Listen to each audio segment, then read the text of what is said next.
ഞങ്ങളും ക്രൂശിക്കപ്പെട്ട ക്രിസ്തുവിനെ പ്രസംഗിക്കുന്നു.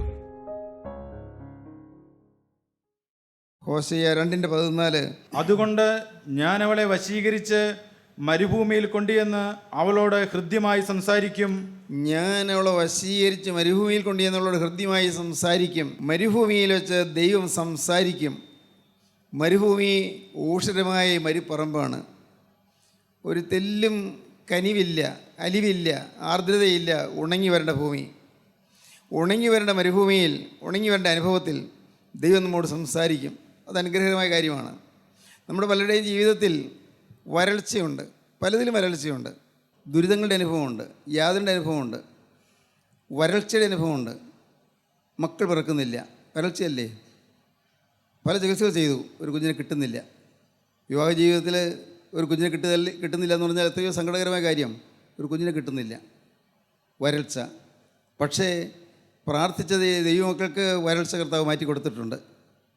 പ്രാർത്ഥിച്ച ദൈവമക്കൾക്ക്, വചനം വിശ്വസിച്ച ദൈവമക്കൾക്ക് കർത്താവ് മക്കളെ കൊടുത്തിട്ടുണ്ട്. 1 അല്ല, 2 അല്ല, 3 അല്ല, 10 അല്ല, അനേകം. നമ്മൾ കൂട്ടായ്മയിലുള്ള അനേകം പേര്. ദൈവത്തിന് സ്തോത്രം. ദൈവത്തിന് വലിയ നാമം മഹത്വപ്പെടട്ടെ. ഇങ്ങനെ ചിന്തിച്ചാൽ നമുക്ക് ധാരാളം അനുഭവങ്ങൾ ഓർക്കാൻ പറ്റും. മരുഭൂമിയിൽ വെച്ച് ദൈവം ഹൃദ്യമായി സംസാരിക്കും. മരുഭൂമി വരുന്നത് നല്ലതാണ്. ജീവിതത്തിൽ ചില ക്ലേശങ്ങൾ വരുന്നത് നല്ലതാണ്, ചില ഭാരങ്ങൾ വരുന്നത് നല്ലതാണ്. മുടിയപുത്രൻ, ധൂർത്തപുത്രൻ, അവൻ മടങ്ങി വന്നത് എന്തുകൊണ്ടാണ്? ക്ഷാമം വന്നതുകൊണ്ടാണ്. ക്ഷാമം വന്നു, അവൻ മുട്ടു വന്നു തുടങ്ങി. സകലവും ചിലവഴിച്ചു, ഉണ്ടായിരുന്നൊക്കെ ചിലവഴിച്ചു. അപ്പൻ്റെ കയ്യിൽ നിന്ന് അവന് കിട്ടേണ്ട വീതങ്ങളെല്ലാം മേടിച്ച് അവൻ വിദേശത്തേക്ക് പോയി, എല്ലാം ചിലവഴിച്ച് നാനാവിധമാക്കി കളഞ്ഞു. അപ്പോൾ ക്ഷാമം വന്നു, അവൻ മുട്ടു വന്നു തുടങ്ങി. അവൻ പന്നിയുടെ വാളവരെയെങ്കിലും തിനാൻ മോഹിച്ചു, അതുപോലെ കിട്ടിയില്ലെന്ന് വന്നപ്പോഴേക്കും അവൻ അപ്പൻ്റെ വീടിനെക്കുറിച്ച് ഓർത്തു, അപ്പനെക്കുറിച്ച് ഓർത്തു, അപ്പൻ്റെ വേലക്കാരെക്കുറിച്ച് ഓർത്തു, അപ്പൻ്റെ വീട്ടിലെ വേലക്കാരുടെ സമൃദ്ധിയെക്കുറിച്ച് ഓർത്തു. എല്ലാം ഓരോന്നോരോന്നും ഓർക്കുകയാണ്. സുബോധം കിട്ടി. അവൻ ഓടി അപ്പൻ്റെ അടുക്കിലേക്ക്. ക്ഷാമം വന്ന് നല്ലതാണ്. ദൈവത്തിന് സ്തോത്രം. ജീവിതത്തിൽ ക്ഷാമം വരുമ്പോൾ, പ്രയാസങ്ങൾ വരുമ്പോൾ, പ്രശ്നങ്ങൾ വരുമ്പോൾ, വരൾച്ച വരുമ്പോൾ, പോരായ്മകൾ വരുമ്പോൾ നിങ്ങൾ തളരരുത്. നിങ്ങൾ സഹായത്തിൻ്റെ പർവ്വതത്തിലേക്ക് നോക്കണം. എൻ്റെ സഹായം എവിടെ നിന്ന് വരും? എൻ്റെ സഹായം ആകാശം ഭൂമി ഉണ്ടാക്കിയ യഹോവയെങ്കിൽ നിന്ന് വരുന്നു. ഏത് കൊടിയ പ്രശ്നം വന്നാലും തളരരുത്. എന്ത് യാതന വന്നാലും തളരരുത്. എന്ത് പ്രതിസന്ധി വന്നാലും തളരരുത്. നോക്കുക മുകളിലേക്ക്, യേശുവിലേക്ക്. ഗോകുൽത്തായിലെ കുരിശിൽ 3 ആണികൾ തൂങ്ങിയ ക്രിസ്തുവിൻ്റെ തിരുമുഖത്തേക്ക് നിങ്ങൾ നോക്കുക. ആശ്വാസം കിട്ടും. നിങ്ങൾക്ക് പരീക്ഷിച്ച് നോക്കാം. നിങ്ങളുടെ ജീവിതത്തിലെ ഓരോ പ്രതിസന്ധികൾ വരുമ്പോഴും നിങ്ങൾക്ക് ദൈവത്തിലേക്ക് നോക്കാം. ചിലപ്പോൾ കുടുംബത്തിൽ ചില പ്രശ്നങ്ങളായിരിക്കാം. സ്വന്തം കുടുംബത്തിൽ, കൊച്ചു കുടുംബമാണ്, പക്ഷേ അതിനകത്ത് പ്രശ്നങ്ങൾ വരും. അങ്ങനെ പ്രശ്നം വരുമ്പോൾ നിങ്ങൾ ദൈവത്തിലേക്ക് നോക്കുക. ഏത് ആപത്താണെങ്കിലും, എന്ത് പ്രതിസന്ധിയാണെങ്കിലും യേശുക്രിസ്തു അറിയാതെ ഒന്നും സംഭവിക്കുകയില്ല. നിങ്ങൾ വിശ്വസിക്കുക. നമ്മുടെ തലമുടിനാര് പോലും എണ്ണിയിരിക്കുന്നു. ഓരോ തലമുടി ഇഴയും എണ്ണിയിരിക്കുന്നു. ദൈവത്തിന് സ്തോത്രം. ഒരെണ്ണം സ്വർഗ്ഗസ്നായ പിതാവ് അറിയാതെ കൊഴിഞ്ഞു വീഴുകയില്ല. നമുക്കറിഞ്ഞുകൂടാതെ നമ്മുടെ തലയിൽ എത്ര മുടിയുണ്ടെന്ന്. എന്നാൽ സ്വർഗ്ഗസ്നായ പിതാവ് എണ്ണിയിരിക്കുന്നു. ഒരെണ്ണം താഴെ കൊഴിഞ്ഞു വീഴുന്നെങ്കിൽ ദൈവം അറിഞ്ഞിട്ടേ കൊഴിഞ്ഞു വീഴുകയുള്ളൂ. എന്തൊരു വ്യക്തമായ അനുഭവമാണ്. പാട്ടുകാരൻ പാടി, എൻ്റെ തലയിലെ മൂടികളുമെല്ലാം നിർണയമവനെണ്ണി അറിയുന്നു. എൻ്റെ തലയിലെ മൂടികളുമെല്ലാം നിർണയമവനെണ്ണി അറിയുന്നു. ഒന്നതിൽ നിലത്തു വീണിടണമെങ്കിൽ ഉന്നതനറിഞ്ഞേ സാധ്യമായിടൂ. ഒന്നതിൽ നിലത്തു വീണിടണമെങ്കിൽ ഉന്നതനറിഞ്ഞേ സാധ്യമായിടൂ. എൻ്റെ ദൈവമേ, നിന്നിഷ്ടം ചെയ്യുവാൻ വന്നിടുന്നേ ഞാനിന്നു മോദമാ. എൻ്റെ ഇഷ്ടമൊന്നും വേണ്ട പ്രിയനെ, നിന്റെ ഇഷ്ടം എന്നിൽ പൂർണ്ണമാക്കണേ. എൻ്റെ ഇഷ്ടമൊന്നും വേണ്ട പ്രിയനെ, നിന്റെ ഇഷ്ടം എന്നിൽ പൂർണ്ണമാക്കണേ. ദൈവത്തിന് സ്തോത്രം. അതുകൊണ്ട് മരുഭൂമിയുടെ അനുഭവത്തിൽ ആരെങ്കിലും ഇപ്പോൾ ഇവിടെ ഇരിക്കുന്നുണ്ടെങ്കിൽ, ഈ വാക്കുകൾ കേൾക്കുന്നുണ്ടെങ്കിൽ, നിങ്ങൾ വിശ്വസിക്കൂ. എല്ലാം യേശുക്രിസ്തു കാണുന്നു, എല്ലാം അറിയുന്നു. അവിടുന്ന് എല്ലാറ്റിനും പരിഹാരമാണ്. വിശ്വസിക്കുക. നിങ്ങൾ ക്രിസ്തുവിൻ്റെ വചനം വിശ്വസിക്കുക. എല്ലാറ്റിനും പരിഹാരം ക്രിസ്തു തരും. നിങ്ങൾ നടുത്തു പോകരുത്, തളർന്നു പോകരുത്, നിരാശപ്പെടരുത്. പ്രത്യാശയോടെ കുരിശിലേക്ക് നോക്കുക. കുരിശിൽ 3 ആണികളിൽ യാതനയേറ്റ് പിടയുന്നെങ്കിലേക്ക് നിങ്ങൾ നോക്കുക. വേദനയിലെ യാതനയേറ്റ് വിഷമിക്കുന്ന ക്രിസ്തുവിലേക്ക് നിങ്ങൾ നോക്കുക. എൻ്റെ ദൈവമേ, എൻ്റെ ദൈവമേ, ഇതിന് കൈവിട്ടതെന്ന് പറഞ്ഞ് കരയുന്ന ക്രിസ്തുവിലേക്ക് നിങ്ങൾ നോക്കുക. നമ്മുടെ പാപമാണ് അവൻ വഹിച്ചിരിക്കുന്നത്, വിശ്വസിക്കുക. നമ്മുടെ ഭാരമാണ് അവൻ ചുമന്നിരിക്കുന്നത്. ഭാരമേറിയ മരക്കുശി ഒന്നാണ് പോയത്, പക്ഷേ അത് എൻ്റെ ആകുലങ്ങൾ, എൻ്റെ ഭാരങ്ങൾ, എൻ്റെ ബേർഡൻസ് എല്ലാം യേശു ഏറ്റിരിക്കുന്നു. നിങ്ങൾ വിശ്വസിക്കുക. ഇത് വിശ്വാസമാണ് നമ്മുടെ ജീവിതത്തിൻ്റെ അടിസ്ഥാനം. വിശ്വാസത്തോടെ നിങ്ങൾ നോക്കുമ്പോൾ നിങ്ങൾക്ക് അനുഗ്രഹങ്ങൾ ലഭിക്കും, അനുഭവങ്ങൾ ലഭിക്കും. അവങ്കലേക്ക് നോക്കുക, പ്രകാശിതരായി അവരുടെ മുഖം ലജ്ജിച്ചു പോയതുമില്ല. ദൈവത്തിന് സ്തോത്രം. ഉത്തമഗീതങ്ങളുടെ പുസ്തകം 8-ാം അധ്യായം 5-ാം വാക്യം. മരുഭൂമിയിൽ നിന്ന് തൻ്റെ പ്രിയൻ്റെ മേൽ ചാരിക്കൊണ്ടുവരുന്ന ഒരുവൾ ആർ? മരുഭൂമിയിൽ നിന്ന് തൻ്റെ പ്രിയൻ്റെ മേൽ ചാരിക്കൊണ്ടുവരുന്നവരിവൾ ആര്? ദൈവത്തിന് സ്തോത്രം. മരുഭൂമിയിൽ നിന്ന് തൻ്റെ പ്രിയൻ്റെ മേൽ ചാരിക്കൊണ്ടുവരുന്നവരിവൾ ആര്? ഈ ഉത്തമഗീതം സോങ് ഓഫ് സോങ്സ്, പാട്ടുകളുടെ പാട്ട് എന്നാണ് എൻ്റെ പേര് തന്നെ. ഉത്തമഗീതം മികച്ച പാട്ടാണ്, ഏറ്റവും ശ്രേഷ്ഠമായ പാട്ടാണ്. ഒരു സാധാരണ മനുഷ്യൻ വായിച്ചാൽ അത് വേദപുസ്തകത്തിൽ എന്തിനാണ് ഈ പുസ്തകം ചേർത്തെന്ന് തോന്നിപ്പോകും. കാരണം അതിൽ ചില പദപ്രയോഗങ്ങളെല്ലാം ആലങ്കാരികമായി അലങ്കാര ഭാഷയിൽ എഴുതിയിരിക്കുന്നതാണ്. അതെല്ലാം പ്രതീകാത്മകമാണ്. ഈ മിസ്റ്റിക് കവിതയിൽ അതിൽ നാം ഒരു കഥാപാത്രത്തെ കാണുന്നു. അത് ശലോമി എന്ന് പറയുന്ന ഒരു പെൺകുട്ടിയാണ്. അതിസുന്ദരിയായൊരു യുവതിയാണ് അവൾ പലപ്പോഴും ഒരു നാരകത്തിൻ ചുവട്ടിൽ പോയി ഇരിക്കാറുണ്ട്. അതെന്താണ്? ആ നാരകത്തിൻ ചുവട്ടിലാണ് അവളുടെ അമ്മ അവളെ പ്രസവിച്ചത്. എന്തുകൊണ്ടോ അമ്മയ്ക്ക് സ്വന്തം വീട്ടിൽ പ്രസവിക്കാൻ പറ്റിയില്ല. ഒരു നാരകത്തിൻ്റെ ചുവട്ടിൽ അവളുടെ അമ്മ പ്രസവിച്ചു. ദൈവത്തിന് സ്തോത്രം. മരുഭൂമിയിൽ നിന്ന് തൻ്റെ പ്രിയൻ്റെ മേൽ ചാരിക്കൊണ്ടുവരുന്ന ഒരുവൾ ആർ? നാരകത്തിൻ ചൂട്ടിൽ വെച്ച് ഞാൻ നിന്നെ ഉണർത്തി. നാരകത്തിൻ ചുവട്ടിൽ വെച്ച് ഞാൻ നിന്നെ ഉണർത്തി. അവിടെ വെച്ചല്ലോ നിന്റെ അമ്മ നിന്നെ പ്രസവിച്ചത്. അവിടെ വെച്ചല്ലോ നിന്റെ അമ്മ നിന്നെ പ്രസവിച്ചത്. അവിടെ വെച്ചല്ലോ നിന്നെ പെറ്റവൾക്ക് ഈറ്റുനോവ് കിട്ടിയത്. അവിടെ വെച്ചല്ലോ നിന്നെ പെറ്റവൾക്ക് പ്രസവവേദന വന്നത്. സ്തോത്രം. നാരകത്തിൻ ചുവട്ടിൽ വെച്ച് ഒരു അനാഥയെ പോലെ. ഈ അമ്മയ്ക്ക് അവളെ വാത്സല്യഞ്ഞിട്ടല്ല, എന്തുകൊണ്ടോ അമ്മയ്ക്ക് അവളെ വളർത്താൻ കഴിഞ്ഞില്ല. പിന്നെ വളർത്തിയത് അവളുടെ മൂത്ത സഹോദരന്മാരാണ് അവൾ വളർത്തിയത്. അവൾ നല്ല ബുദ്ധിയുള്ള കുട്ടിയായിരുന്നു, നല്ല സുന്ദരിയായ യുവതിയായിരുന്നു. അവളെ അവരുടെ ആ നാട്ടിലെ സാധാരണ സമ്പ്രദായം അനുസരിച്ച് ആടുകൾ നോക്കാനായിട്ട് വിട്ടു. മലഞ്ചേരിയിൽ ആടുകൾ നോക്കുക. അവിടെ ആ മലഞ്ചേരിയിൽ ആടുകൾ നോക്കാൻ വിടുന്നതിന് മുൻപ് ഈ അമ്മ അവൾ നാരകത്തിൻ ചുവട്ടിൽ വെച്ച് പ്രസവിച്ച ആ സമയത്ത് അവളെ നോക്കാൻ ആരും ഉണ്ടായിരുന്നില്ല. എന്തുകൊണ്ടാണ് അമ്മ വിട്ടുപോയതെന്ന് വേദവസം പറയുന്നില്ല. നോക്കാൻ ആരും ഉണ്ടായിരുന്നില്ല. അവൾ അവിടെ ഒരു അനാഥ ശിശുവിനെ പോലെ കിടക്കുകയാണ്, ചോരയിൽ കിടന്ന് പിടയ്ക്കുന്നു. അതിനെക്കുറിച്ച് എസ്കേൽ പ്രവാചകൻ പറയുന്നുണ്ട്. എസ്കേൽ പ്രവാചകൻ്റെ പുസ്തകം 16-ാം അധ്യായം. എസ്കേൽ പ്രവാചകൻ അതിനെക്കുറിച്ച് പറയുന്നത് വളരെ രസകരമായ കാര്യമാണ്.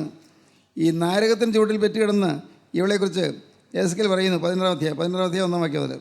യഹോവയുടെ അരുളപ്പാട് എനിക്കുണ്ടായതെന്നാൽ, മനുഷ്യപുത്രൻ നീ യെരൂശലേമിനോട് അതിൻ്റെ മ്ലേച്ഛതകളെ അറിയിച്ച് പറയേണ്ടത്, യഹോവയെ കർത്താവ് യെരൂശലേമിനോട് ഇപ്രകാരം അരുളി ചെയ്യുന്നു, നിന്റെ ഉൽപ്പത്തിയും നിന്റെ ജനനവും കനാൻ ദേശത്താകുന്നു. നിന്റെ അപ്പൻ അമോര്യനും അമ്മ ഹിത്യസ്ത്രീയും അത്രേ. അപ്പൻ അമോര്യനാണ്, അമ്മ ഹിത്യസ്ത്രീയാണ്. രണ്ടും ദൈവജനത്തിന് ചേർന്നവരല്ല, ദൈവജനത്തെ ഉപദ്രവിക്കുന്നവരാണ്. പിന്നെ നിന്റെ ജനന വസ്തുതയോ ജനിച്ച നാളിൽ നിന്റെ പൊക്കിൾ മുറിച്ചില്ല. ജനിച്ച നാളിൽ നിന്റെ പൊക്കിൾ മുറിക്കാൻ ആരും ഉണ്ടായിരുന്നില്ല. നിന്നെ വെള്ളത്തിൽ കുളിപ്പിച്ച് വെടിപ്പാക്കിയില്ല. ഉപ്പ് തേച്ചില്ല. തുണി ചുറ്റിയതുമില്ല. നിന്നോട് മനസ്സിലോ തോന്നിയിട്ട് ഇവയിൽ ഒന്നെങ്കിലും നിനക്ക് ചെയ്തു തരുവാൻ ഒരു കണ്ണിനും നിന്നോട് കനിവുണ്ടായില്ല. നീ ജനിച്ച നാളിൽ തന്നെ അവർക്ക് നിന്നോട് വെറുപ്പ് തോന്നിയതുകൊണ്ട്, ജനിച്ചപ്പോൾ തന്നെ യഹൂദന്മാർക്ക് അവളോട് അലിവുണ്ടായില്ല. അന്ന് തന്നെ അവൾ വെറുത്തു. അതുകൊണ്ട് നീ ജനിച്ച നാളിൽ തന്നെ അവർക്ക് നിന്നോട് വെറുപ്പ് തോന്നിയതുകൊണ്ട് നിന്നെ വെളിമ്പ്രദേശത്ത് ഇട്ട് കളഞ്ഞു. വെറുതെ ഒരു അനാഥ ശിശുവായിട്ട് ഞങ്ങൾ വെളിമ്പ്രദേശത്ത് ഇട്ട് കളഞ്ഞു. പിന്നെ എന്നാൽ ഞാൻ നിന്റെ സമീപത്തൂടെ കടന്നുപോയി. അതിർച്ചയാണ്, ഞാൻ സമീപത്തൂടെ കടന്നുപോയി. അപ്പോൾ നീ രക്തത്തിൽ കിടന്നുരുളുന്നത് ഞാൻ കണ്ടു. നിന്നോട് നീ രക്തത്തിൽ കിടക്കുന്നുവെങ്കിലും ജീവിക്ക എന്ന് ഞാൻ കൽപ്പിച്ചു. അതേ, നീ രക്തത്തിൽ കിടക്കുന്നുവെങ്കിലും ജീവിക്ക എന്ന് ഞാൻ നിന്നോട് കൽപ്പിച്ചു. നീ രക്തത്തിൽ കിടക്കുന്നതുകൊണ്ട് ജീവിക്ക എന്ന് ഞാൻ കൽപ്പിച്ചു. ദൈവത്തിന് സ്തോത്രം. അങ്ങനെ ഈ ശിശുവിനെ ഒരു ഇടയ യുവാവ്, ആട്ടിടയും തന്നെയാണ്, ഇടയ യുവാവ് അവളെ കണ്ടു. അവളെ വളർത്തി, അവളെ പരിപാലിച്ചു, അവളെ എല്ലാ കാര്യങ്ങളിലും കഴിവുള്ളവളാക്കി തീർത്തു, വിദ്യാഭ്യാസം കൊടുത്തു, അവൾക്ക് പ്രയാസങ്ങളൊന്നും വരാതെ അവളെ കാത്തു പരിപാലിച്ചു. അങ്ങനെ ജനിച്ച നാൾ മുതൽ ഇവൾ ആ ഇടയുവാവിൻ്റെ സംരക്ഷണയിലായിരുന്നു. ഇവൾ പ്രായമായി, യുവതിയായി, അതിസുന്ദരിയായ യുവതിയായി.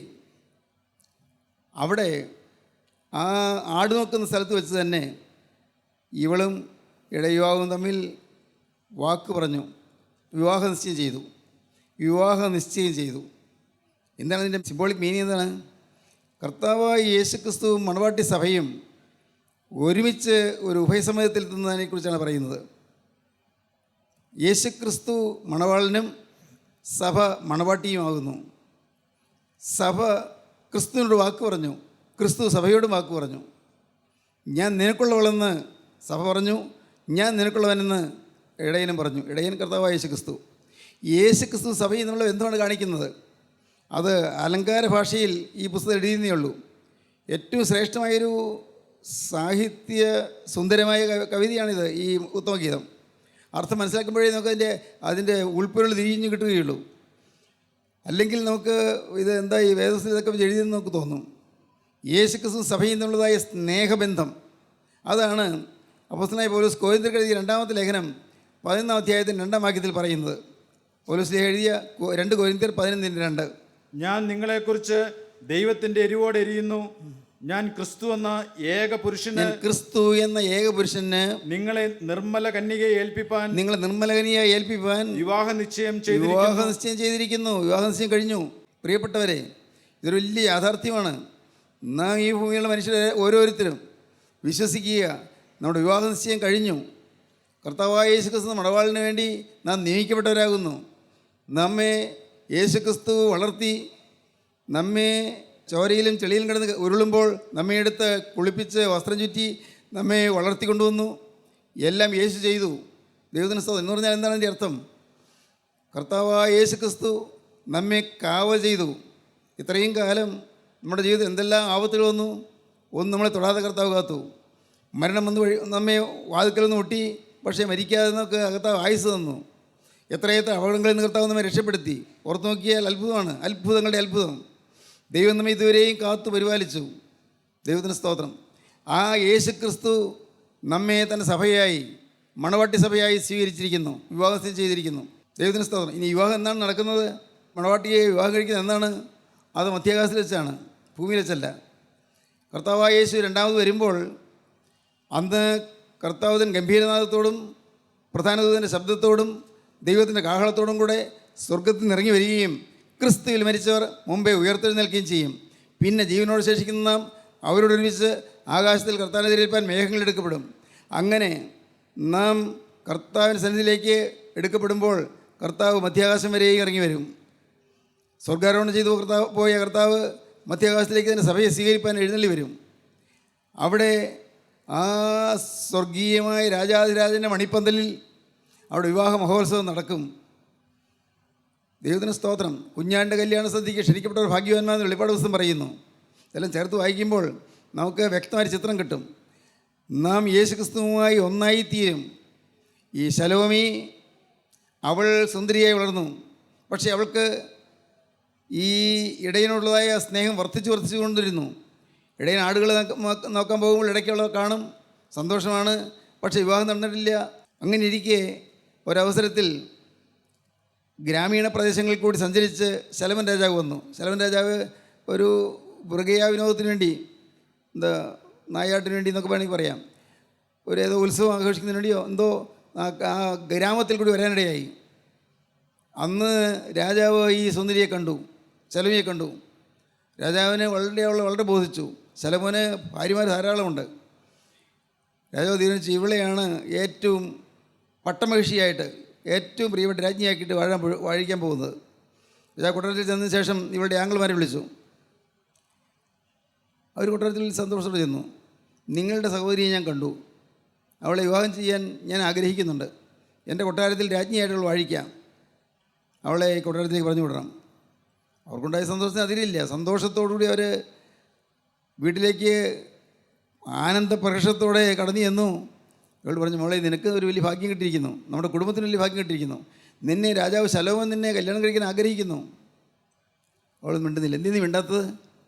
അതെ, ഞാൻ എന്നെ ജനിച്ച കാലത്ത് തന്നെ വളർത്തിയ, എന്നെ പോറ്റി പുലർത്തിയ ഒരു ഇടയനുണ്ട്, അദ്ദേഹവുമായി ഞങ്ങൾ വാക്ക് പറഞ്ഞു പോയല്ലോ, അദ്ദേഹത്തിന് ഭാര്യയാകും ഞാൻ. എന്താ നീ എന്തൊക്കെ പറയുന്നത്? നമ്മുടെ കുടുംബത്തിൽ കിട്ടുന്ന വലിയൊരു മഹാഭാഗ്യം രാജാവിൻ്റെ ഭാര്യയാകുന്ന നിസ്സാര കാര്യമാണോ? ശരിയാണ്, പക്ഷേ ഞാൻ വാക്ക് പറഞ്ഞു പോയി, അത് മാറാൻ പറ്റുകയില്ല. അവർക്ക് ദേഷ്യം വന്നു. അവളെ ഈ ആടുകൾ നോക്കുന്ന വേലയിൽ നിന്ന് മാറ്റിക്കൊണ്ടുവന്ന് മുന്തിരിത്തോട്ടത്തിൻ്റെ ആൾക്കാരെയൊക്കെ നിർത്തി, വലിയ വെയിലത്ത് നിന്ന് കറുക്കട്ടെ, ഇവരുടെ സൗന്ദര്യം കൊണ്ടല്ലേ ഇവളുടെ അഹങ്കാരം, ഇവിടെ നിന്ന് കറുത്തു പോകട്ടെ, സൗന്ദര്യം ക്ഷയിക്കട്ടെ. ദൈവത്തിന് സ്തോത്രം. പ്രിയപ്പെട്ടവരെ, ഇങ്ങനെ ശലോമോൻ രാജാവിൻ്റെ പട്ടമഹിഷിയാകാനുള്ളതായ സൗഭാഗ്യം അവൾ വേണ്ടായെന്ന് വെച്ചു. എന്നിട്ട് അവൾ ആ ഇടയനെ തന്നെ ധ്യാനിച്ചു കൊണ്ടിരുന്നു. ശലോമോൻ രാജാവ് ഒരു കാര്യം ചെയ്തു. ഇവൾക്ക് എൻ്റെ പ്രതാപം കാണുമ്പോൾ അവൾക്ക് മനസ്സ് മാറുമായിരിക്കും. അവൾക്ക് വേണ്ടി പ്രത്യേകം ഒരു അരവനയുണ്ടാക്കി, മനോഹരമായൊരു അരവന. അതിൽ സുന്ദരമായ അരവന കാണുമ്പോൾ മോഹിച്ചു പോകുന്ന അദ്ദേഹം വിചാരിച്ചു. അവിടെ അവളെ കാക്കുവാനും ശലോമോൻ്റെ വലിയ വലിയ സിദ്ധികൾ പറഞ്ഞു കൊടുക്കാനും ശലോമോൻ്റെ പ്രതാപം മനസ്സിലാക്കി കൊടുക്കാനും പാട്ടുപാടാൻ യെരൂശലേം പുത്രിമാരെ കന്യകമാരിയാക്കി. ഇവൾ ആ മുറിയിലിരിക്കും. യെരൂശലേം പുത്രിമാർ അവൾക്ക് ചുറ്റും ഇരുന്ന് പാട്ട് പാടിക്കൊണ്ടിരിക്കും. ശലോമോൻ്റെ വർണ്ണനയാണ്, ശലോമോൻ്റെ ഭാര്യമാരുടെ സൗന്ദര്യം, ശലോമോൻ്റെ ജ്ഞാനത്തിൻ്റെ കഴിവ്, ശലോമോൻ്റെ പ്രതാപത്തിൻ്റെ മഹിമ എല്ലാവരും ഇങ്ങനെ വർണ്ണിച്ചുകൊണ്ടിരിക്കും. ഓരോ പാട്ടും കഴിഞ്ഞിട്ട് അവർ ചോദിക്കും, ശലോമി ഇത്രയും പ്രതാപശാലിയായ രാജാവിന് വേണ്ടെന്ന് ചോദിക്കുന്നത് കഷ്ടമല്ലേ? അപ്പോഴെല്ലാം അവൾ പറയും, വായിക്കാം, യെരൂശലേം പുത്രിമാരെ വയലിലെ ചെറുമാനുകളാണ്, പേടമാനുകളാണ്. പ്രേമത്തിന് ഇഷ്ടമാകുവോളം അതിനെ ഇളക്കരുത്, ഉണർത്തുകയും അരുത്. പ്രേമത്തിന് ഇഷ്ടമാകുവോളം അതിനെ ഇളക്കരുത്, ഉണർത്തുകയും അരുത്. നിങ്ങൾ എന്ത് പറഞ്ഞാലും ശരി, എൻ്റെ പ്രിയനോടുള്ള സ്നേഹം മാറുകയില്ല. യെരൂശലേം പുത്രിമാരെ വയലിലെ ചെറുമാനുകളാണ്, പേടമാനുകളാണ്. പ്രേമത്തിന് ഇഷ്ടമാകുവോളം അതിനെ ഇളക്കരുത്, ഉണർത്തുകയും അരുത്. സ്തോത്രം. പാടാം. യെരൂശലേം പുത്രിമാരൻ ചുറ്റും നിന്നു രാപ്പകൽ, പ്രിയനോടുള്ള അനുരാഗം കവർന്നിടുകിൽ. യെരൂശലേം പുത്രിമാരൻ ചുറ്റും നിന്നു രാപ്പകൽ, പ്രിയനോടുള്ള അനുരാഗം കവർന്നിടുകിൽ. സുന്ദര മനോഹര നിന്നെ പിരിഞ്ഞി ലോകയാത്ര, പ്രാകൃതരം ജാരന്മാരെ വരിക്കുമോ വത്സല. മണ്ണെ പ്രതി മാണിക്യം വേടിയുകില്ല ഞാൻ, ഈ മണ്ണെ പ്രതി മാണിക്യം വേടിയുകില്ല ഞാൻ. ലോകസുഖ സൗകര്യങ്ങളാകുന്ന പ്രതാപങ്ങൾ മോടിയോടുകൂടി എന്നെ മാടി വിളിച്ചാൽ, ലോകസുഖ സൗകര്യങ്ങളാകുന്ന പ്രതാപങ്ങൾ മോടിയോടുകൂടി എന്നെ മാടി വിളിച്ചാൽ. സുന്ദര മനോഹര നിന്നെ പിരിഞ്ഞി ലോകയാത്ര, പ്രാകൃതരം ജാരന്മാരെ വരിക്കുമോ വത്സല.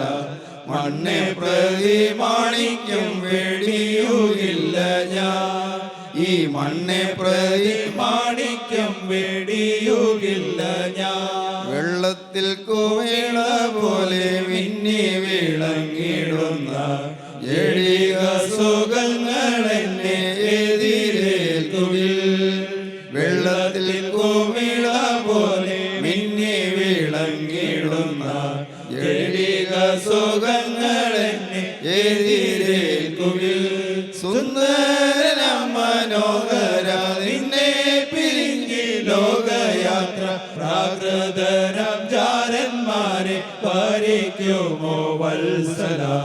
മണ്ണെ പ്രതി മാണിക്യം വേടിയുകില്ല ഞാൻ, ഈ മണ്ണെ പ്രതി മാണിക്യം വേടിയുകില്ല ഞാൻ. ആ പെൺകുട്ടിയുടെ നിശ്ചയം ദൃഢനിശ്ചയമായിരുന്നു. ഒരു കാരണവശാലും എന്നെ ഇളക്കാൻ സാധ്യമല്ല. ആരെന്തെല്ലാം പ്രതാപം കാണിച്ചാലും ശരി, എൻ്റെ എന്തെല്ലാം മഹിമകൾ എനിക്ക് തരാമെന്ന് പറഞ്ഞാലും ശരി, ഇല്ല, ഞാൻ ഒരാളോട് വാക്ക് പറഞ്ഞു പോയി, ഞാനൊരു ഇടയനെ സ്നേഹിച്ചു പോയി, ഇടയൻ എന്നെ സ്നേഹിച്ചു പോയി, ഞങ്ങൾ തമ്മിൽ ഉഭയസമ്മതമായി പോയി, വാക്ക് പറഞ്ഞു പോയി. അവളുടെ ആ ഹൃദയത്തിൻ്റെ ദൃഢനിശ്ചയം, തീരുമാനം, അത് കാതലായ തീരുമാനമായിരുന്നു. ഇന്ന് സഭ ചെയ്യേണ്ടത് അതാണ്. മണവാട്ടി സഭ അത് യാക്കോബായ സഭയോ മാർത്തോമ സഭയോ കത്തോലിക്ക സഭയോ അല്ല മാർത്തോമ സഭയോ CSI സഭയോ പെന്തിക്കോസ്ത് സഭയോ സഭ ഏതുമാകട്ടെ, ഇന്ന് ക്രിസ്തുവിൻ്റെ മണവാട്ടിയാകാൻ തീരുമാനമെടുത്ത, ശലമിയെപ്പോലെ തീരുമാനമെടുത്ത നാം ഓരോരുത്തരും തീരുമാനമെടുത്തത് വിവാഹ നിശ്ചയം കഴിഞ്ഞത് എപ്പോഴാണെന്നറിയാമോ? മാമോദിസായിലാണ്. മാമോദിസായിൽ നമുക്ക് വേണ്ടി തലതൊട്ടപ്പനയോ പറഞ്ഞു, സാത്താനെ നീ ഞാൻ ഉപേക്ഷിക്കുന്നു, മിശിഹയെ സ്വീകരിക്കുന്നു. വ്യക്തമായി ഉടമ്പടി ചെയ്തതാണ്. സാത്താനെ നിന്നെയും നിന്നുള്ള സ്ഥല ഭയത്തെയും നിൻ്റെ സ്ഥല ശക്തിയെയും ഞാൻ ഉപേക്ഷിക്കുന്നു. സാത്താനെ ഞാൻ ഉപേക്ഷിക്കുന്നു. കുഞ്ഞിൻ്റെ ഇടത്തെ കൈയിൽ പിടിച്ചുകൊണ്ട് തലതൊട്ടമ്മൻ്റെ ഇടത്തെ കൈയോട് കുഞ്ഞിൻ്റെ ഇടത്തെ കൈ പിടിച്ചുകൊണ്ട് പടിഞ്ഞാറോട്ട് തിരിഞ്ഞു നിന്ന് സാത്താനെ നിന്നെയും ഉപേക്ഷിക്കുന്നു. പിന്നീട് കിഴക്കോട്ട് തിരിഞ്ഞു നിന്ന് കുഞ്ഞിൻ്റെ വലത്തെ കൈയിൽ തലവിടുന്നയാളുടെ വലത്തെ കൈ പിടിച്ചുകൊണ്ട് മിശിഹായെ നിന്നെ ഞാൻ സ്വീകരിക്കുന്നു. ഇത് 3 പ്രാവശ്യം പറഞ്ഞതാണ്. അതാണ് വിവാഹ നിശ്ചയം കഴിഞ്ഞു. അങ്ങനെ യേശുക്രിസ്തുവിനെ രക്ഷകനായി സ്വീകരിക്കുന്നുള്ളതായി തീരുമാനം എടുത്തു കഴിഞ്ഞു. ഇനി അതിൽ പുറകോട്ട് മാറാൻ പാടില്ല. സങ്കടകരമായ കാര്യം, ഇന്ന് അനേകർ പുറകോട്ട് മാറിക്കഴിഞ്ഞിരിക്കുന്നു. ആ പറഞ്ഞ ഉടമ്പടി എന്താണെന്ന് പോലും ആരും ഓർക്കുന്നില്ല. ഇങ്ങനൊരു കാര്യം പറഞ്ഞിട്ടുണ്ടെന്നും ഓർക്കുന്നില്ല. അത് ചിന്താ വിഷയമല്ല, പലർക്കുമല്ല. ഇതൊന്നും പറഞ്ഞു കൊടുക്കാനുള്ള ഒരു വേദിയോ അതിനുള്ള സാഹചര്യമോ നമ്മുടെ പള്ളികളിലോട്ട് ഇല്ല താനും. പള്ളികളിൽ ഉണ്ടല്ലോ, കേസിന് രൂപ വേണം, അത് നടത്താൻ നിങ്ങളെല്ലാവരും വരണം, നിങ്ങൾ അവിടെ പള്ളി പിടിക്കാൻ നിങ്ങൾ എല്ലാവരും വരണം എന്നൊക്കെ, അതൊക്കെയാണല്ലോ അവിടെ പറയുന്നത്. അല്പം ഹാസ്യാത്മകമായി പറഞ്ഞു എന്നേ ഉള്ളൂ. സങ്കടമുണ്ട്. സാത്താനെ ഞാൻ ഉപേക്ഷിക്കുന്നു എന്ന് പറഞ്ഞ അനുഗ്രഹീതമായ സഭയിൻ മക്കൾ സാത്താനെ തന്നെ പുൽകുന്നതാണ് കാണുന്നത്. പിശാചിനെ ആലിംഗനം ചെയ്യുന്നു. ദൈവത്തിന് സ്തോത്രം. എന്നിട്ടോ സത്യമണവാളനായ ക്രിസ്തുവിനെ തള്ളി പറയുന്നു. ആരും അറിയുന്നില്ല. ലോകത്തിൻ്റെ പ്രതാപത്തിൻ്റെ പിന്നാലെ പോവുകയാണ്, ലോകത്തിൻ്റെ ഇമ്പങ്ങളുടെ പിന്നാലെ പോവുകയാണ്, ലോകമനുഷ്യരുടെ പ്രീതിയുടെ പിന്നാലെ പോവുകയാണ്, ലോകമനുഷ്യരുടെ ബഹുമതിക്ക് പിന്നാലെ പോവുകയാണ്. ഇതല്ലേ ഇന്ന് കാണുന്നത്. ഞാൻ പള്ളിക്കെതിരായിട്ട് പറയുകയല്ല കേട്ടോ, തെറ്റിദ്ധരിക്കണ്ട. ഞാൻ പള്ളിയിൽ പോകുന്ന മനുഷ്യനാണ്. ഞാൻ പള്ളിയിലും ആരാധനയിൽ വിശ്വാസമുള്ള ആൾ തന്നെയാണ്. ഞങ്ങളുടെ ഇടവപ്പള്ളിയിൽ ഞാൻ പോകുന്നയാളാണ്. ദൈവത്തിന് സ്തോത്രം. ഇന്ന് സഭ തകർന്നു കിടക്കുന്നു. സഭകൾ തകർന്നു കിടക്കുന്നു. കണ്ണ് തുറന്ന് നോക്കുകയും കണ്ണ് തുറന്ന് നോക്കൂ. നിങ്ങൾ ശ്രദ്ധയോടെ നോക്കൂ. സഭയുടെ നിലവാരം എന്താണ്? എന്തിനു വേണ്ടി സഭ നിലകൊള്ളുന്നു? ഇന്ന് ക്രൈസ്തവ സഭ മണവാളനായ ക്രിസ്തുവിനെ വിട്ട് പൈശാചികൻ്റെ കൂടെ പോവുകയാണ്, സാത്താൻ്റെ കൂടെ പോവുകയാണ്. വഴക്കും പിണക്കവും കലഹവും കൊള്ളിവയ്പ്പും കൊള്ളരായ്മയും അടിപിടിയും എല്ലാമാണല്ലോ സഭയുടെ മുതൽക്കൂട്ട്. ദൈവത്തിന് സ്തോത്രം. ഇതിനെക്കുറിച്ചൊന്നും ഉറക്കെ പറഞ്ഞാൽ ഒരു പ്രയോജനമില്ലെന്ന് എനിക്കറിയാം. പക്ഷേ ഉള്ളിൽ തിങ്ങുന്ന വേദനകൾ പറയാതിരിക്കുന്ന എങ്ങനെ പ്രിയപ്പെട്ടവരെ? എന്നാൽ ക്രിസ്തു എന്ന മണവാളിനോടുള്ള ഏകാഗ്രത നിൽക്കുന്ന ഒരു അപൂർവം ചിലരുണ്ട്. യേശു ക്രിസ്തു എന്ന മണവാളിൻ്റെ അരിമണവാട്ടിയായി വിവാഹം ചെയ്യപ്പെട്ട അപൂർവം ചിലരത് വിശ്വസിച്ചുകൊണ്ട് നിൽക്കുന്നുണ്ട്. അപൂർവം, അധികം പേരില്ല. എത്രയോ കോടികളുള്ള ക്രൈസ്തവ സമൂഹത്തിൽ ലോകത്തിൻ്റെ പ്രതാപത്തിൻ്റെ പിന്നാലെ പോകുന്ന അനേകരുണ്ട്. പക്ഷേ അങ്ങനെ അതിന് പോകാതെ ക്രിസ്തു ഏകാഗ്രതയോടെ നിൽക്കുന്ന അപൂർവം പേരുണ്ട്. ദൈവത്തിന് സ്തോത്രം. നിങ്ങൾ വിചാരിക്കുമ്പോൾ യോഹന്നാൻ സാർ പറയുന്നത് ക്രിസ്ത്യൻ റോയൽ ഫെലോഷിപ്പിൻ്റെ കാര്യമായിരിക്കും പറയുന്നത്. അല്ല പ്രിയരെ, അല്ല. എനിക്കറിയാം ക്രിസ്ത്യൻ റോയൽ ഫെലോഷിപ്പ് ഒന്നും ഉള്ളതുകൊണ്ടും എല്ലാവരും സ്വർഗത്തിൽ പോവില്ല. എനിക്ക് നല്ലപോലെ അറിയാം. പലരും പാവം വിട്ടിട്ടില്ല, പാവം മാറിയിട്ടില്ല. പലരും ജീവിതത്തിൽ ലോകസ്നേഹം മാറിയിട്ടില്ല, ലോകത്തിൻ്റെ പ്രതാപം മാറിയിട്ടില്ല. ലോകത്തിൻ്റെ സൂത്രവും കൗശലവും തന്ത്രവും എല്ലാം ഉണ്ട് ഇന്നും കൈവശം. യോഗത്തിന് വരുന്നുണ്ട്, ധാരാളം പേര് വരുന്നുണ്ട്. പക്ഷേ പലരും ശരിയായ ആത്മീയ ജീവിതം നയിക്കുന്നില്ല. പലരും നയിക്കുന്നവരുണ്ട് കേട്ടോ, തീർച്ചയായിട്ടും ഉണ്ട്. അവർക്ക് വേണ്ടി ഞാൻ ദൈവത്തെ സ്തുതിക്കുന്നു. ദൈവത്തിന് സ്തോത്രം. പ്രിയപ്പെട്ടവരെ, യോഗത്തിന് വന്നു വചനം കേട്ടുന്നുള്ളതുകൊണ്ടൊന്നും നിങ്ങൾ രക്ഷപ്പെടുകയില്ല. രക്ഷപ്പെടണമെങ്കിൽ കർത്താവായ യേശു ക്രിസ്തുവിനെ അരിമണവാളനായി നിങ്ങൾ സ്വീകരിച്ച് ഹൃദയത്തിൻ്റെ നാഥനെ കർത്താവായി നിങ്ങൾ അംഗീകരിക്കണം. നാഥ, ഇനി യേശുവെ എൻ്റെ ജീവിതം നിനക്ക്, എൻ്റെ ആയുസ് നിനക്ക് എന്ന് നിങ്ങൾ സമർപ്പിച്ചു കൊടുക്കണം. മുഴുവൻ യേശുവെ എൻ്റേതല്ലാതെ നിൻ്റേതായി മാറുന്നു. എൻ്റെ കണ്ണീര് തുടയ്ക്കാൻ ക്രൂസിൽ മരിച്ചവനെ, ക്രൂസിന്മേൽ കരഞ്ഞവനെ, എൻ്റെ കരച്ചിൽ മാറ്റാൻ ക്രൂസിന്മേൽ കരഞ്ഞവനെ, നീ ഇന്ന് എൻ്റെ ഹൃദയത്തിൻ്റെ ഉൾത്തട്ടിലേക്ക് കടന്നു വന്ന് എന്നെ അനുഗ്രഹിക്കണമെന്ന് നിങ്ങൾ പറയണം. നാഥ, നീ വ്യസനിക്കുന്ന ഒന്നും എൻ്റെ ജീവിതത്തിൽ വരികയില്ല എന്ന് പറയണം. യേശു ക്രിസ്തു വ്യസനിക്കുന്നതായി, യേശു ക്രിസ്തു വേദനിക്കുന്നതായി ഒരു കാര്യം എൻ്റെ ജീവിതത്തിൽ സംഭവിക്കില്ല എന്ന് പറയണം. അരിമണവാളനായ യേശുവിനുള്ളതായ സ്നേഹത്തിൽ തന്നെ വ്യതിചലിപ്പിക്കാൻ ആർക്ക് സാധ്യമല്ല നിങ്ങൾ പറയണം. യേശു ക്രിസ്തുവിൻ്റെ അരിമണവാളൻ, യേശു ക്രിസ്തുവാണ് എൻ്റെ നാഥൻ, യേശു ക്രിസ്തുവാണ് എൻ്റെ കർത്താവ്. യേശു ക്രിസ്തുവിൻ്റെ ജീവിതം ഞാൻ എന്നേക്കുമായി വിറ്റുകൊടുത്തു. സ്തോത്രം. ക്രിസ്തു എന്ന വിശുദ്ധ പുരുഷന് വേണ്ടി വിവാഹം നിശ്ചയിക്കപ്പെട്ട കന്യകയാണ് നാം ഓരോരുത്തരും. ഈ കന്യക കറ തീണ്ടാത്തവളായിരിക്കണം, മാലിന്യം വേശാത്തവളായിരിക്കണം, ലോകത്തിൻ്റെ പ്രതാപങ്ങളെ വശീകരിക്കാത്തവളായിരിക്കണം, ലോകത്തിൻ്റെ ഇമ്പങ്ങൾ പറയെ പോകാത്തവളായിരിക്കണം, മനുഷ്യരുടെ പ്രീതിയുടെ എന്നാലെ പോകാത്തവരായിരിക്കണം. ഈ സഭ, വിശുദ്ധ സഭ, അത് മണവാട്ടി സഭ, അത് വിശുദ്ധമായിരിക്കണം, ഏകമായിരിക്കണം, ഏകവും വിശുദ്ധവുമായിരിക്കണം, കാതോലികവും ശ്ലൈഹികവുമായിരിക്കണം. കാതോലികം എന്ന് പറഞ്ഞാൽ എന്താണ്? കാതോലികം എല്ലാ പ്രപഞ്ചത്തിലുള്ളത്, യൂണിവേഴ്സൽ, പ്രപഞ്ചത്തിൽ എല്ലായിടത്തും ഉള്ളത്, അതേ അതിനർത്ഥമുള്ളൂ. കാതോലികവും ശ്ലൈഹിക പാരമ്പര്യത്തിനൊത്തവണ്ണം പഴയകാലത്തെ സ്ലീഹിമാരെ പോലെ ശ്ലൈഹികമായിരിക്കണം, പോരാ ഏകമായിരിക്കണം, ഒറ്റയ്ക്കൊരു സഭ, ക്രിസ്തുസഭ. ഇന്ന് സമുദായങ്ങൾ വലുതുണ്ട്, പക്ഷേ സഭ ഒന്നേ ഉള്ളൂ, സഭ, ക്രിസ്തു സഭ. ഈ ക്രിസ്തുസഭയിൽ ഞാൻ അംഗമാണോ? ക്രിസ്തുവിന് ഉണട്ടിയാകാൻ ഞാൻ യോഗ്യത പ്രാപിച്ചുവോ? ഇന്ന് ഈ വാക്കുകളെ കേട്ടുകൊണ്ടിരിക്കുമ്പോൾ നിങ്ങൾക്ക് ശാന്തമായി ക്രിസ്തുവിൻ്റെ തിരുമുഖത്തേക്ക് നോക്കാം. കർത്താവേ, ഇന്ന് നീ എൻ്റെ സംസാരിച്ച വാക്കുകളിൽ ഒരു കാര്യം എനിക്ക് മനസ്സിലായി, ഞാനിപ്പോഴും ക്രിസ്തുവിന് ഉണട്ടിയാകാനുള്ള യോഗ്യത നേടിയിട്ടില്ല. ഞാൻ നന്ദികെട്ടവനായി ജീവിച്ചു പോയി. എന്നെ കോരിയെടുത്ത സ്നേഹത്തെ ഞാൻ അറിഞ്ഞില്ല, ഞാൻ കണ്ടില്ല. നാശത്തിൻ്റെ പടുകുഴിയിൽ നിന്ന് കോരിയെടുത്ത സ്നേഹത്തെ ഞാൻ അറിഞ്ഞില്ല. എന്നെ ആഴമുള്ള കുഴിയിൽ നിന്ന് കുഴഞ്ചേറ്റിൽ നിന്ന് ഉയർത്തിയ സ്നേഹത്തെ ഞാൻ അറിഞ്ഞില്ല. ആ സ്നേഹത്തിന് പകരമായ എൻ്റെ ജീവിതം ഞാൻ സമർപ്പിച്ചില്ല. കർത്താവേ, ഇന്ന് ഈ വാക്കുകൾ കേട്ടുകൊണ്ടിരിക്കുമ്പോൾ ഞാനിതാ എൻ്റെ ദേഹവും എൻ്റെ ദേഹിയും എൻ്റെ ആത്മാവും തിരുമുമ്പായി ഞാൻ സമർപ്പിക്കുന്നു. എൻ്റെ ആയുസിൻ്റെ കരങ്ങളിലേക്ക് തരുന്നു. നാഥാ, നീ എന്നെ തൊടണമേ, നീ എന്നെ അനുഗ്രഹിക്കണമേ, നിൻ്റെ തിരുരക്തത്തിൻ്റെ മേൽ പുരട്ടണമേ, തിരുരക്തത്താൽ എനിക്ക് ഒരു നവീകരണം തരണമേ. നാഥാ, ഇന്നു മുതൽ നിൻ്റെ ദാസനായി, നിൻ്റെ ദാസിയായി ഞാൻ ജീവിക്കുമെന്ന് വാക്ക് പറയുന്നു. നാഥാ, കളങ്കമേശാതെ നിൽക്കുമെന്ന്, ചെളി പുരളാതെ നിൽക്കുമെന്ന്, കറപറ്റാതെ നിൽക്കുമെന്ന് കർത്താവെ ഞാൻ തീരുമാനിക്കുന്നു. ഇന്ന് എൻ്റെ തീരുമാനത്തിന്മേൽ നിൻ്റെ പരിശുദ്ധാത്മാനെ മുദ്രവെച്ച് എന്നെ അനുഗ്രഹിക്കണമെന്ന് പ്രാർത്ഥിക്കൂ. ദൈവത്തിന് സ്തോത്രം. നമുക്ക് സമർപ്പിക്കാം, നമുക്ക് പ്രാർത്ഥിക്കാം. കാരുണ്യവാനെ, മഹാപരിശുദ്ധനായ ഞങ്ങളുടെ സ്വർഗീയ പിതാവേ, ഇന്ന് ഞങ്ങളുടെ ജീവിതത്തിലെ വ്യക്തമായ നിർണായകമായ തീരുമാനമെടുക്കുന്ന ദിവസമാക്കി തീർത്തതിനായ നന്ദിയോടെ സ്തോത്രം. ഞങ്ങൾ ഇതുവരെയും ക്രിസ്തുവിനെ ഏകാഗ്രതയോടെ ഭജിച്ചിട്ടില്ല, നിങ്ങൾ ഏറ്റുപറയുന്നു കർത്താവേ. ഏകാഗ്രതയോടെ ക്രിസ്തുവിനെ സ്നേഹിപ്പാനും ക്രിസ്തുവിനെ ഞങ്ങൾ വിശ്വാസത്തോടെ അനുഗമിപ്പാൻ ഞങ്ങളുടെ ജീവിതം ഇതുവരെയും വേണ്ടതുപോലെ പ്രയോജനപ്പെട്ടില്ല എന്ന് ഞങ്ങൾ ഏറ്റുപറയുന്നു കർത്താവേ. ഞങ്ങളോട് ക്ഷമിക്കണമേ കർത്താവേ. ഇന്ന് ഈ വചനം കേട്ട എല്ലാവരെയും അതിൻ്റെ തിരുവചനം അനുഗ്രഹിക്കണമേ. തിരുവചനത്താൽ നിന്നെ മക്കളെ കുളിർപ്പിക്കണമേ. അവർക്ക് ആശ്വാസം നൽകണമേ. എല്ലാവരെയും കണ്ണീര് തുടച്ച് സാന്ത്വനപ്പെടുത്തി ആശ്വസിപ്പിച്ച് സമാധാനത്തോടെ ജീവിപ്പം കൃപ നൽകി പറഞ്ഞയക്കണമേ. യേശു ക്രിസ്തുവിൻ്റെ മഹത്വപൂർണ്ണമായ നാമത്തിൽ പ്രാർത്ഥിക്കുന്ന കൃപയോടെ കേൾക്കണമേ. ആമീൻ. ഹല്ലേലൂയ. ദൈവത്തിന് സ്തോത്രം.